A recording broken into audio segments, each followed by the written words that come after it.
So hello everyone, welcome to my YouTube channel. तो आज हम जो टॉपिक लेके आए हैं वो है मैक्रोमॉलिक्यूल्स का न्यूमेरिकल्स। ठीक, थ्योरी ऑलरेडी हम पहले डिस्कस कर चुके हैं। तो कुछ प्रीवियस ईयर क्वेश्चंस हैं यहाँ से, किस तरह के क्वेश्चंस पूछे गए हैं या किस तरह के क्वेश्चन पूछे जा सकते हैं। ठीक है, so let us start today's session. Now first question यहाँ में कि at 24 degree Celsius the intrinsic viscosity of a sample of polystyrene in toluene is 84 centimetre cube per gram. The empirical relation between intrinsic viscosity of polystyrene in toluene and molar mass is given. ठीक, ये आपको एक formula दिया हुआ है, relation दिया हुआ है। आपसे कह रहा है what is the molar mass of this sample. तो इसके लिए हमने मार्कोनी की इक्वेशन पढ़ा हुआ था कि जनरली मार्कोनी की इक्वेशन अगर हम यहाँ में लिख दें तो ईटा इक्वल टू के मोलर मास उसका पावर ए। के और ए क्या होते थे, कांस्टेंट होते थे। ठीक है, चलिए इसको सॉल्व करने के लिए ठीक है, अब आपको यहाँ में क्या फॉर्मूला, हमें एक रिलेशन आपको दिया हुआ है। तो इंट्रिंसिक विस्कोसिटी ईटा दिया हुआ है। ठीक, उसके बाद क्या दिया था 1.15 10 to the power -2 molar mass और इसका पावर दिया है 0.72। ठीक है, ईटा की वैल्यू आपको दिया हुआ है। देखिए हमें क्या निकालना है, मोलर मास निकालना है। तो सीधा सीधा आप इसको यहाँ से बाहर कर दीजिए तो क्या मिल जाएगा, eta divided by 1.15 10 to the power -2। बोलिए इंट्रिंसिक विस्कोसिटी की वैल्यू कितना दिया, 84 divided by 1.15 10 to the power -2। ठीक, इसको सॉल्व कर लीजिए। चलिए इसको सॉल्व करके देखिए कितना आ रहा है। 84 को 1.15 से डिवाइड करिए, 10 टू द पावर -2 पर चला जाएगा तो 10 का पावर 2 आ जाएगा। तो इसको डिवाइड करने से कितना आ जाएगा, 73.04 10 टू द पावर 2। ठीक, हमें क्या निकालना है, मोलर मास m की वैल्यू निकालनी है। इसका पावर आपको दिया है 0.72। तो ऑब्वियसली पावर हटाने के लिए हमें क्या लेना पड़ेगा, लॉग लेना पड़ेगा। तो taking log on both side, तो 0.72 ln मोलर मास, फिर यहाँ से क्या आएगा ln 73.04 10 टू द पावर 2। ठीक, चलिए इसको सॉल्व करके देखिए क्या मिलेगा आपको। हमें यहाँ से क्या निकालना है, m की वैल्यू निकालनी है, मोलर मास निकालनी है। तो इसको यहाँ से सॉल्व करेंगे तो 230.123 ग्राम पर मोल। ये हमारा फाइनल आंसर आ जाएगा, molar mass of the macromolecules या सैंपल। ठीक, तो इंट्रिंसिक विस्कोसिटी की वैल्यू हमें दिया था 84 सेंटीमीटर क्यूब पर ग्राम। हमें क्या निकालना था, मोलर मास निकालना था।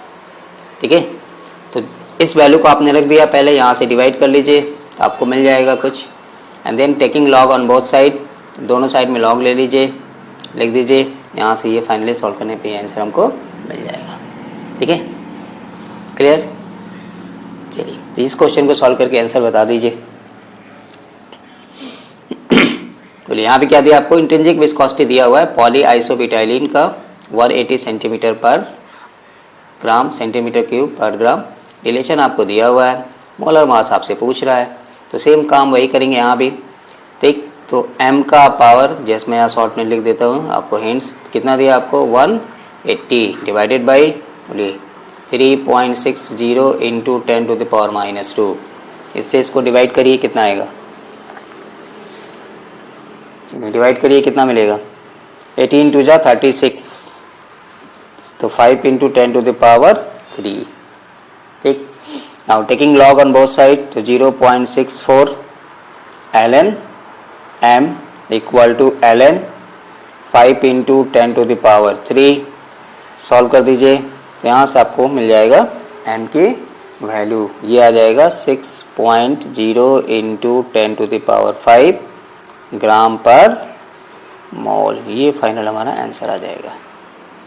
ठीक, क्लियर। या 6 के बाद आप 5 जीरो भी लगा सकते हैं, ऐसे भी लिख सकते हैं 6 1 2 3 4 5, तो इतना आ जाएगा ग्राम पर मोल। ठीक है, ये हमारा फाइनल आंसर आ जाएगा। Clear, okay. चलिए, calculate the degree of polymerisation of polyethylene has a molecular weight of 56,000 gram per mole. ठीक, चलिए पहले अब ये वर्ड को समझते हैं कि डिग्री ऑफ पॉलीमराइजेशन क्या होता है। तो इसमें number of repeating units present in a chain. ठीक, तो चलिए, so the degree of polymerisation refers to या defined as the total number of repeat units in the chain.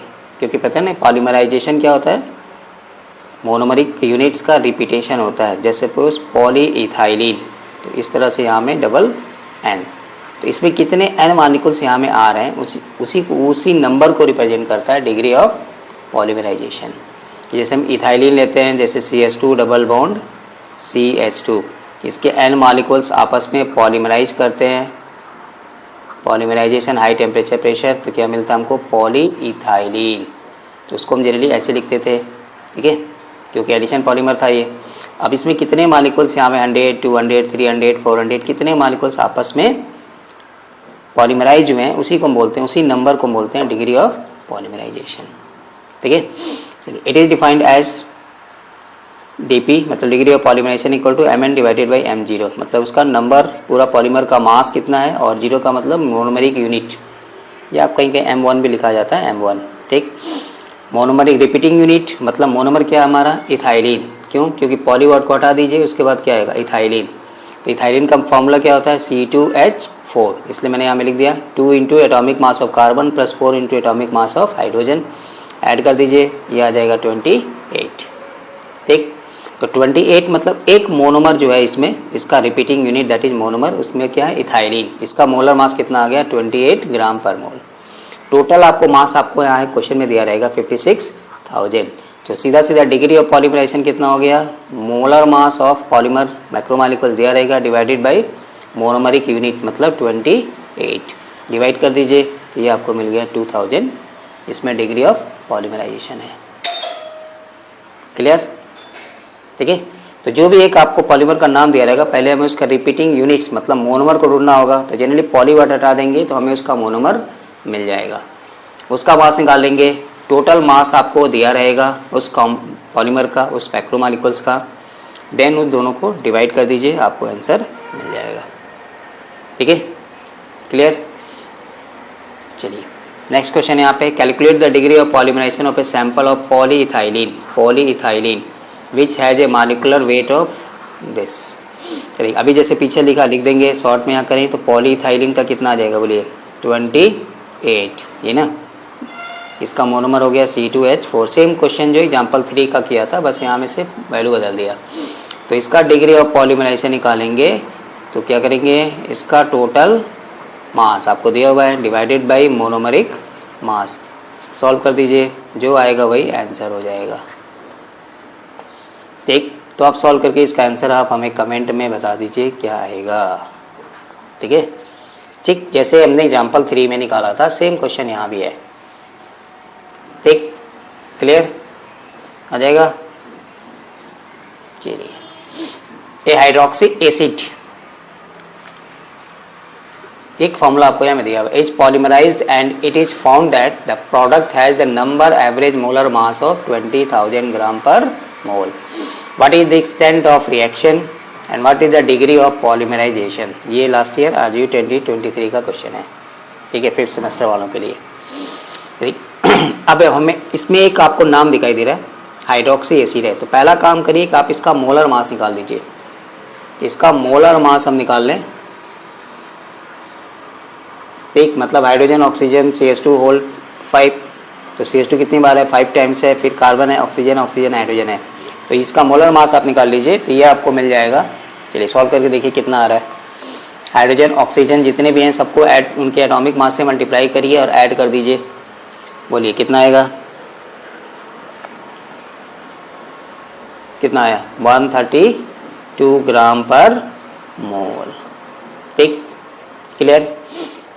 इस पार्ट के लिए तो हमें कुछ नहीं करना है, डिग्री ऑफ पॉलीमराइजेशन तो अभी पीछे हमने किया था, तो DP निकालना है अगर डिग्री ऑफ पॉलीमराइजेशन, तो क्या करेंगे 1, 2, 3 डिवाइडेड बाई मोनोमरिक मतलब 132, इसको इससे डिवाइड कर दीजिए, जो आएगा आपका आंसर हो जाएगा। जैसे एग्जाम्पल 3 में किया था क्वेश्चन, एग्जाम्पल 4 में किया था, क्वेश्चन 4 में किया था। ठीक है, एक्सटेंट ऑफ रिएक्शन, तो इसके लिए एक फॉर्मूला यहाँ में होता है, मतलब उसका number average total mass monomeric unit divided by 1 minus P को बोलते हैं एक्सटेंट ऑफ रिएक्शन। ठीक, चलिए यहाँ से हमें क्या निकालना है, तो 1 माइनस पी, तो मोनोमरिक यूनिट का मास डिवाइडेड बाय पॉलीमर का मास।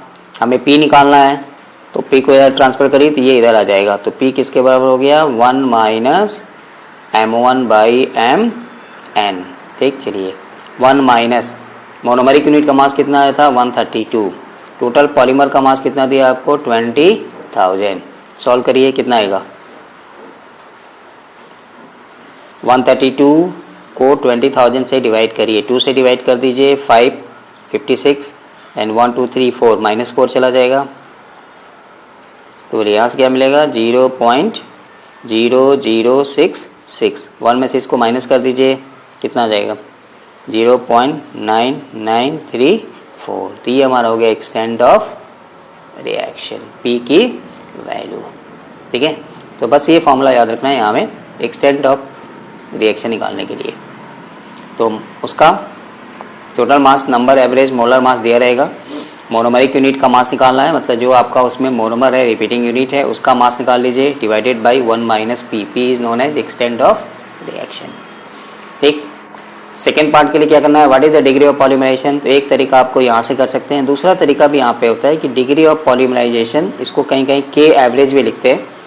तो 1 डिवाइडेड बाई 1 माइनस पी, तो ये भी एक फॉर्मूला होता है। एक्सटेंट ऑफ रिएक्शन और डिग्री ऑफ पॉलीमराइजेशन भी ये रिलेशन है, तो आप यहाँ से भी निकाल सकते हैं। 1 और 1 माइनस पी की जगह में क्या आ रहा है? 0.9934 रख दीजिए, सॉल्व कर दीजिए, तो ये आपको मिल जाएगा 151.5।